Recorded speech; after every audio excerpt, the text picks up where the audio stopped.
ప్రతిపక్ష నాయకుడు ఎవడో తెలియదు. ఇంటి మీద దాడికి ఉరమాయిస్తాడు.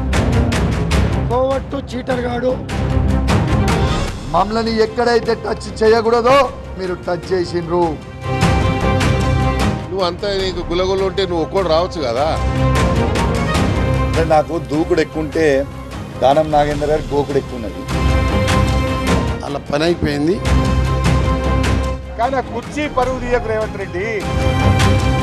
ప్రభుత్వాన్ని విమర్శిస్తే ప్రజలలో తిరగకుండా చేయాలి. కండవాలు కప్పటానికి వాడెవడే? ఏడైతే తింటావో, ఏడైతే ఉంటావో, ఏడికైతే వస్తావో.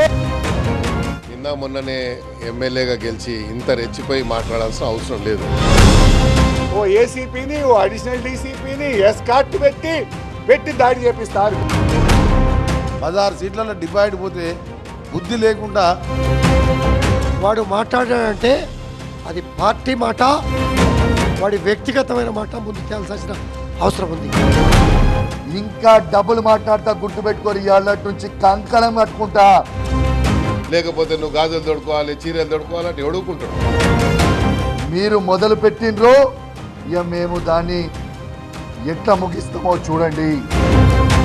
మీ పార్టీ పరంగా లేకుంటే మీరు అన్కండిషనల్గా పార్టీ పరంగా క్షమాపణ చెప్పాలి.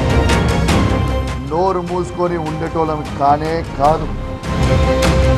ఒక్కడే రోజు అదే పనిగా పిచ్చిపట్టిన కుక్కలాగా రోజు మీడియా ముందుకు వస్తున్నాడు. అంత అవసరమా? ప్రాణాలైనా అర్పించడానికి సిద్ధంగా ఉన్నా కానీ రేవంత్ రెడ్డి నీతో కాంప్రమైజ్ కావడానికి సిద్ధంగా లేను.